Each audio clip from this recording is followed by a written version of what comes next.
বারবার যে পুনর্নিয়োগ করে এবং খুবই গুরুত্বপূর্ণ দপ্তরে এদেরকে বছরের পর বছর দায়িত্ব দিয়ে রাখা হচ্ছে এবং সরকারের সমস্ত গুরুত্বপূর্ণ নীতি নির্ধারণে সেই জায়গায় তারা গুরুত্বপূর্ণ ভূমিকা নিচ্ছেন। তো এরকম যে কোনো অবসরপ্রাপ্ত অফিসারকে পুনর্নিয়োগ করা এর মতন কিছু না, হয় একবার দুবার তিনবার হতেই পারে, কিন্তু কারো কারো করতে দেখা যাচ্ছে এটা অনন্তকাল, এটা কোনো মেয়াদ ফুরোচ্ছে, আর তাদের সম্পর্কে নানা ধরনের কথা হচ্ছে। আমি আজকেই বলছি না, আমরা এই তিনজন এখানে আছি, আজকেই বলছি না যে সমস্ত অভিযোগ বা ওদের সম্পর্কে অঙ্গুলি তোলা হচ্ছে এগুলো সত্য প্রমাণিত, সত্য বলছি না, কিন্তু অভিযোগগুলো গুরুতর, খুব উদ্বেগজনক। এবং শুধু মিডিয়া, সন্ধান পত্রিকা, প্রতিবাদী কলাম পত্রিকা, আজকের ফরিয়াদ এবং আরো বিভিন্ন চ্যানেল থেকেও এই সমস্ত যে তথ্য সেখানে বেশি আসছে, যেটা খুবই মারাত্মক। যেমন আমি বলছি, একজন অফিসার তার অতীত থেকেই খুব, তার ব্যাকগ্রাউন্ড সেরকমভাবে টেন্টেড ছিল, বিতর্কিত ছিল বলছি না, একটা সময় তো ভালো কাজও করেছেন। তার নাম Aninda Kumar Bhattacharya, retired IAS officer, promotee. তিনি 7 বার, এই সর্বশেষ 7ম বারের জন্য তিনি এক্সটেনশন পেয়েছেন, এই রিএমপ্লয়মেন্ট পেয়েছেন।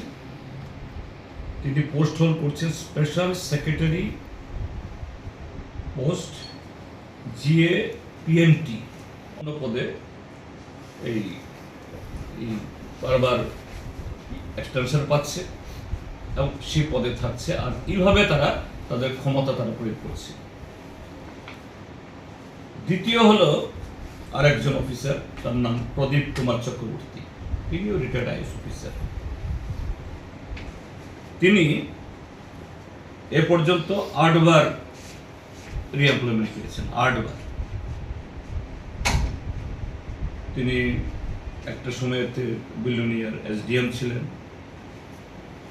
এবং এখন তিনি চিফ মিনিস্টার সেক্রেটারিয়েটের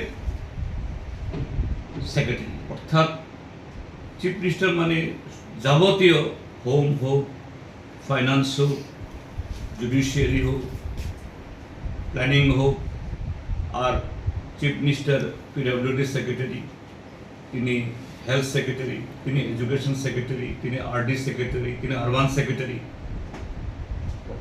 অর্থাৎ তিনি ডিফ্যাক্টো চিফ মিনিস্টার, সমস্ত অফিসারদের উপরে ছড়িয়ে ঘোরাবার ক্ষমতা। এবং একটা রিটায়ার্ড অফিসার যে আরো ভালো ভালো অফিসার সিনিয়র থাকার অবস্থাতেও তাকে বারবার এখানে রাখা হচ্ছে। এবং এ সম্পর্কে আমি কদিন আগে প্রতিক্রিয়া দিয়েছিলাম, এসব কথা বলিনি যে না, যে এরকম বহু আইএস অফিসার, এরাও প্রমোশন চায়, এরাও ভালো পদ চায়, কিন্তু কেউ যদি এইভাবে এটাকে আটকে রাখে তাহলে তাদের মধ্যেও খুব জন্মায়। ঠিক আছে, স্পেশাল সেক্রেটারি র্যাঙ্কের কোনো অফিসার যদি বহিরাজ্যে কোথাও যান, তাকে থাকতে হবে কোনো হোটেলে, কিন্তু তিনি এই যে 64 দিন টানা 2 মাস সেখানে ছিলেন, কি কাজে ছিলেন, তার মাইনাস কোথায়? এই রাজ্যের সরকারের জনগণের ট্যাক্সের টাকায় তিনি সেখানে ডেপুটেশনে ছিলেন বা কাজে গেছেন, তার আউটপুট কোথায়? তারপর তিনি ডাইরেক্টর অফ ফায়ার সার্ভিস যখন ছিলেন, আইজি না, ডাইরেক্টর অফ ফায়ার সার্ভিস, দেখা গেছে আমার কাছে অনেকগুলো কাগজ এসছে, এখানে একদম তার মেমোগুলো, যে লক্ষ লক্ষ টাকা এসডিআরএফ এর ফান্ড বিভিন্ন ফায়ার সার্ভিসের লোক কোথায় এসডিআরএফ মানে সাধারণত এরকম রিলিফের টাকা দিয়ে থাকে সিভিল অ্যাডমিনিস্ট্রেশন ডিএম বা এসডিএম এর মাধ্যমে, কিন্তু ফায়ার সার্ভিসের ডাইরেক্টর তার হাতে এসডিআরএফ এর ফান্ড এক কিস্তিতে 10 লাখ 9 লাখ টাকা করে। তারপর একটা মেমো এখানে পাঠানো হয়েছে যে ড্রোন কিনেছেন তার সময়তে 9টা, এই 9টা ড্রোনের দাম 1 কোটি টাকার উপরে। ত্রিপুরা রাজ্যের কোন ফায়ার সার্ভিস স্টেশন থেকে ড্রোন দিয়ে আগুন নিভানো বা কি পরিমাণ ক্ষতি হলো দেখার এরকম কোনো যে অ্যাকশন তো হয়নি, মহড়াও আমরা শুনিনি। তার সাথে আরো কদিন আগে একটা পত্রিকায় দেখেছি, একটা চ্যানেলেও খবর উঠেছে, এই বটজলাতে একটা ছোট গ্যারেজ, সেখানে জিপ বা ছোট গাড়ি এর মেরামত হয়, ওইখানে গিয়ে ফায়ার সার্ভিসের গাড়ি মেরামত, সেখান থেকে লক্ষ লক্ষ টাকা বিল হচ্ছে। যাই হোক, এই মুহূর্তে হয়তো তিনি ফায়ার সার্ভিসে নেই, এইভাবে ফায়ার সার্ভিসে যতদিন থেকেছেন তার সম্পর্কে ঘুরে ঘুরে অভিযোগ। নিশ্চয়ই সেই দপ্তরের কর্তা অর্থাৎ পলিটিক্যাল এক্সিকিউটিভ তার আশীর্বাদ ছিল, এইভাবেই করেছেন। এবং এর আগেও ফায়ার সার্ভিসের ফায়ারম্যানদের কিছু লোক আমার সাথে দেখা করেছেন, তারাও তার ব্যবহার আর এরকম অনিয়মের সম্পর্কে আমাকে বলেছেন অনেকবারই, কিন্তু তাদের হাতে কাগজ ছিল না। এখন এই কাগজপত্র আমার কাছে সব পাঠিয়েছে, কীভাবে ড্রোন কিনেছে, যেগুলো সাবস্ট্যান্ডার্ড অচল সম্পূর্ণ জ্বলে গেছে। তার সম্পদের পাহাড় দেখছে, নামটা আবার একটু প্রদীপ কুমার চক্রবর্তী, অভয়নগরে প্রায় 2.5 কোটি টাকা এরকম সম্পত্তি, জমি মালিক তার নামে বা স্ত্রীর নামে। বিদুরকর্তা চৌমুনিতে 2 ইউনিটের ফ্ল্যাট, বনমালীপুরেও 2 ইউনিটের ফ্ল্যাট, বিবেকানন্দ কমপ্লেক্সে কামান চৌমুনির পাশে হাই ইনকাম গ্রুপের সেখানেও ফ্ল্যাট, কলকাতার গড়িয়াহাটে ফ্ল্যাট, এবং উত্তর চম্পামোড়াতে 7.83 একর জমিতে টি প্ল্যান্টেশন, সেগুন। এবং এখানে এই যে হুইসেল ব্লোয়াররা অর্থাৎ যারা এই তথ্য দিয়েছেন তারা এমনি এমনি পাঠাননি, আমি পত্রিকায় দেখছিলাম একদিন, কিন্তু এখন যে আমার কাছে বাড়ির ছবি টবি সহ আমি দেখাচ্ছি কয়েকটা বাড়ি, এই যে হলো সেগুন বাগান, এই যে উত্তর চম্পামোড়াতে, তারপর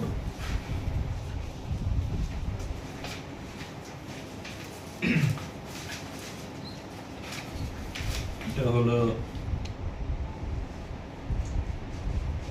ওই সেই চম্পামোড়া যে 7.83 একর জমির মালিকানা তার স্ত্রীর নামে।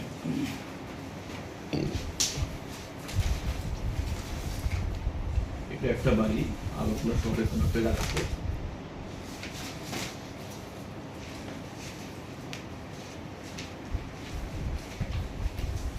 এটা আর একটা বাড়ি,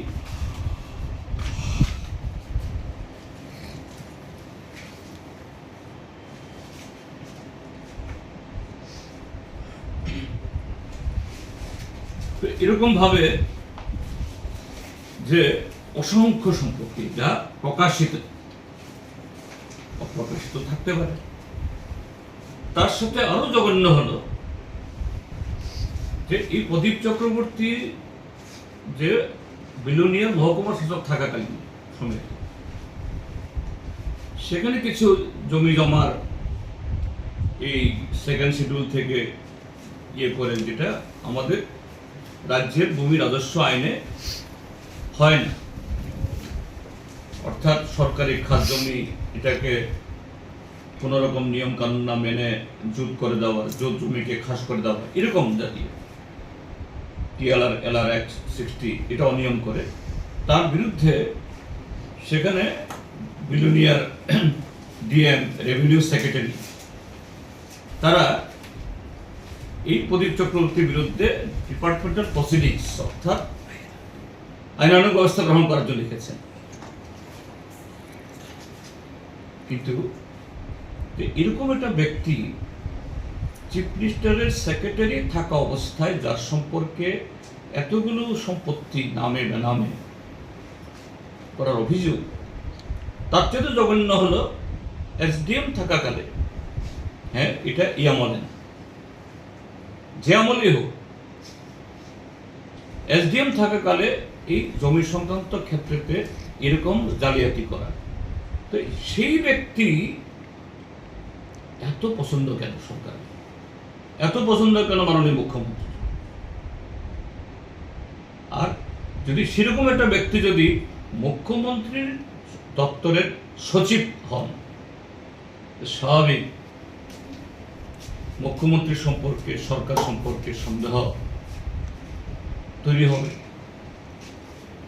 তো এই কারণে আমি বলছি যে আমি কাগজটা এক্ষুনি আমি দিচ্ছি না, যে আমাদের দেশে এই কিছু হলেই ED CBI চলে আসে এবং রাজ্যেও কোথাও কোথাও গিয়ে এই NIA ইত্যাদি, কিন্তু এসব বেলায় কেন এদের কোনো উপস্থিতি নেই? A great career doesn't begin with dreams alone. It begins with choosing the right college. Welcome to Vinayaka Institute of Health Sciences, Agartala, where education meets excellence. Affiliated to Tripura University, approved by Government of Tripura, Department of Health and Family Welfare, Tripura Nursing Council, and Tripura State Allied and Healthcare Council. Fully air-conditioned smart classrooms where learning becomes immersive, engaging, and future-ready. State-of-the-art laboratories and hands-on practical training that deliver real healthcare exposure. Modern labs and advanced computer facilities prepare students for a rapidly evolving world, while our library empowers you with answers that keep you ahead. Through skill development programs, personality enhancement sessions, and diverse extracurricular activities, we don't just create healthcare professionals, we shape confident, skilled, and future-ready individuals. A hygienic cafeteria and a comfortable campus life, all in one place.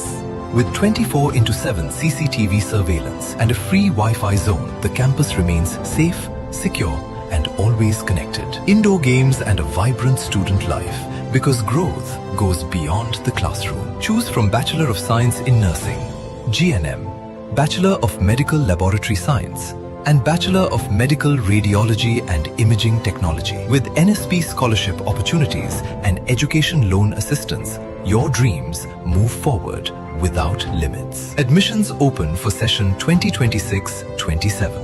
Join Vinayaka Institute of Health Sciences and take the first step towards a rewarding healthcare career. Vinayaka Institute of Health Sciences, where future healthcare professionals begin their journey.